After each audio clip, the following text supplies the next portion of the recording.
Comment faire un schéma normalisé sur un circuit en dérivation? Un circuit en dérivation, c'est un circuit qui comporte plusieurs boucles de courant. Sur cette photo, on peut voir une première boucle ici et une seconde juste ici. Pour savoir faire un schéma normalisé, vous allez avoir besoin de connaître les symboles normalisés. Vous allez avoir également besoin d'un crayon, d'une règle et d'une gomme. Et on va s'entraîner sur cet exemple-là. Sur ce circuit, nous avons un générateur, une lampe, un moteur, une DEL, donc diode électroluminescente, et un interrupteur qui sera considéré comme fermé. Tout à l'heure, nous avons vu que ce circuit comportait deux boucles. Donc on va dessiner les deux mailles sous forme de deux rectangles, côte à côte. On va commencer par le générateur. Je vous rappelle que la borne rouge, c'est le côté du plus et que la borne noire, c'est le côté du moins. Donc comme ce que l'on avait fait pour les circuits en série, on va gommer une section et y installer notre générateur. Le composant suivant est la lampe. Il est dans la première boucle de courant. Donc au même endroit sur le schéma, on va gommer la section correspondante et on va pouvoir y mettre le dessin de la lampe. On passe au composant suivant. Le composant suivant, c'est le moteur. Donc là, on est au niveau de la deuxième boucle de courant.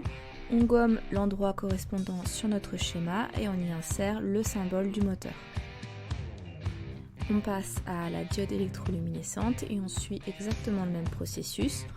On gomme encore une fois un des côtés de notre schéma et on y insère le symbole normalisé de la DEL. Et maintenant on passe au dernier composant, à savoir un interrupteur dont je vous ai dit qu'il serait fermé. Donc encore une fois, on gomme un petit côté de notre seconde boucle de courant et on y dessine notre interrupteur fermé. On va maintenant pouvoir flécher le sens du courant.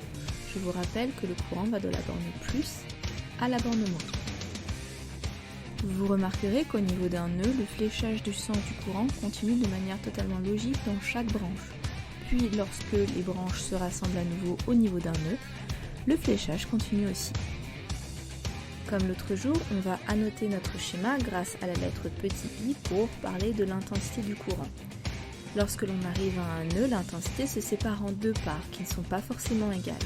Et donc dans chaque branche, on va noter I1 et I2, sachant que petit i est égal à I1 plus I2. Lorsque les deux branches se rassemblent au niveau d'un nœud, eh bien on a I1 plus I2 et on sait ce que ça donne petit i.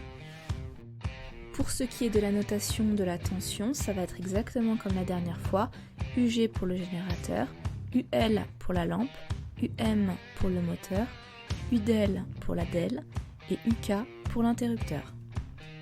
Et voilà, c'est tout pour aujourd'hui. Je vous souhaite une bonne journée et je vous dis à bientôt.